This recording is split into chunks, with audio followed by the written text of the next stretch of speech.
when you're evaluating changes from scan to scan, how much growth is too much growth? When do we call this progression?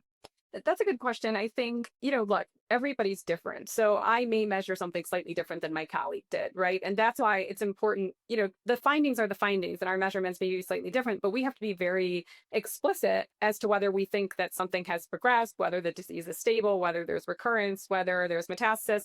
We say that a 20% change, whether that's an increase, which would be, a growth, or 20% decrease, that's typically the percentage of change that we would use to be a meaningful change.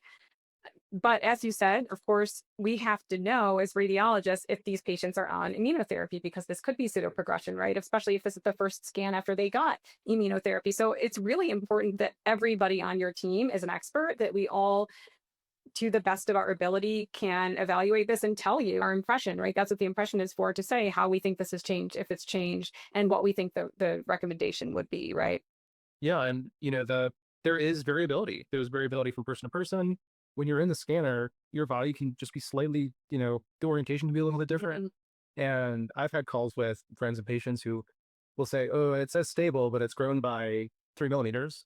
So if you have a large tumor and things are changing a little bit, you can just get a different measurement, and it could be the exact same. We hope you liked this video. To support cancer research and get clear, expert answers about cancer, follow us and visit crackingcancer.org to join the Cracking Cancer community.